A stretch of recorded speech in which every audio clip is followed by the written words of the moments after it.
Studying the Quran has been an incredible eye-opener.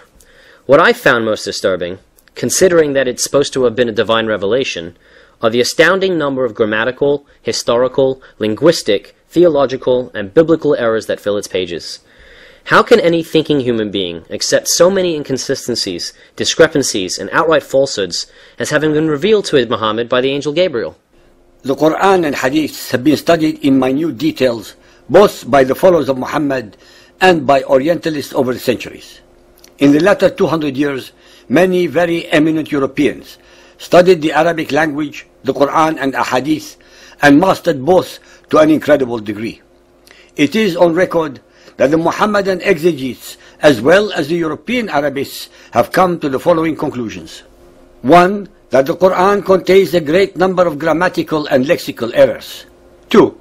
It contains a significant number of words, in fact the most important ones in the Quran, about 108 of them, which are entirely foreign to the Arabic language. Most are based on and or borrowed from the Syriac, Hebrew, Aramaic, Ethiopic, Persian, and others. 3. It contains a number of names of biblical characters not congruent with those in the Bible. 4. It contains an enormous number of historical and theological errors. 5. It also contains a significant number of differences and contradictions as compared with the same stories as originally written in the Hebrew Bible or the New Testament. 6.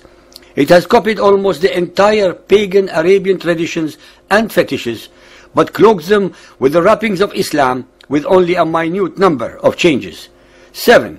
It contains major historical displacements that are completely at odds with the written records and knowledge. Based upon all the above contradictions, inconsistencies, and displacements in time and space, Allah cannot be the God of the Bible, the God of Israel, or the God of Jesus. God, by definition, is omniscient, as the Quran asserts to be all-knowing, and would not have given two or more different versions of the same events dislocated in time, in space, and in names of characters. This attribute is by itself an enormous blasphemy.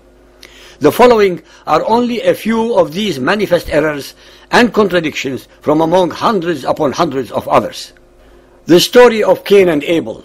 After Cain killed his brother Abel, the Quran says, Surah Al-Ma'idah 5.31, Allah sent a raven who scratched the ground to show him how to hide the shame of his brother. The story of Noah and the flood. The Quran in Surah Hud 11.42 says that one of the sons of Noah refused to go into the ark and was drowned in the flood.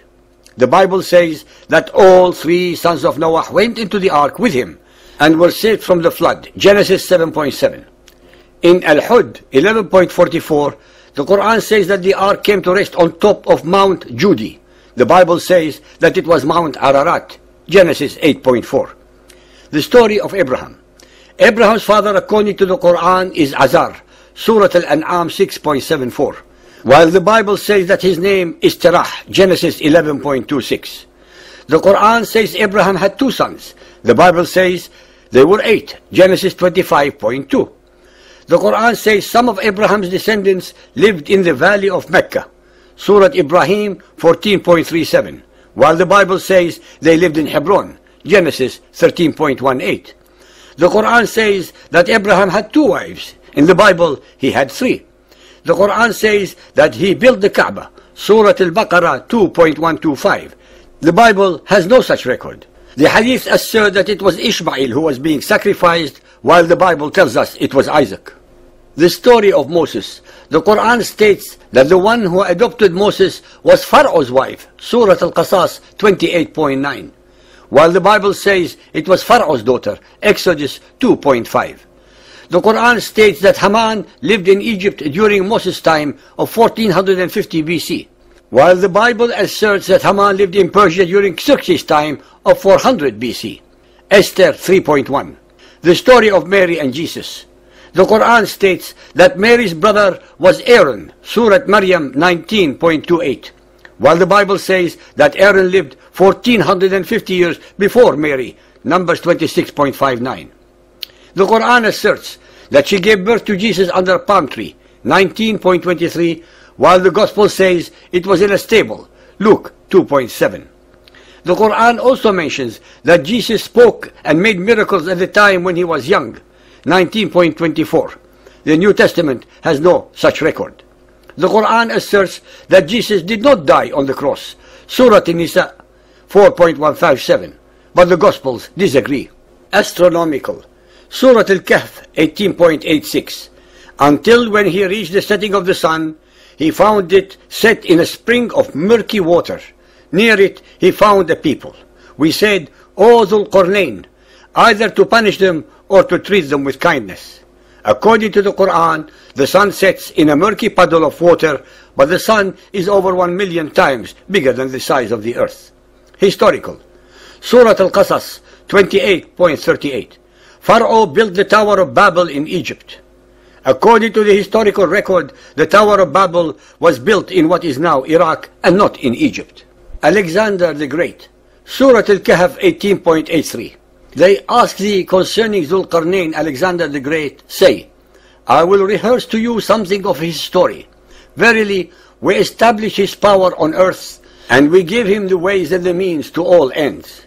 Alexander was a pagan and had absolutely nothing to do with prophethood except in the Quranic version. That Zacharias could not speak for 3 nights, Surah Maryam 19.1.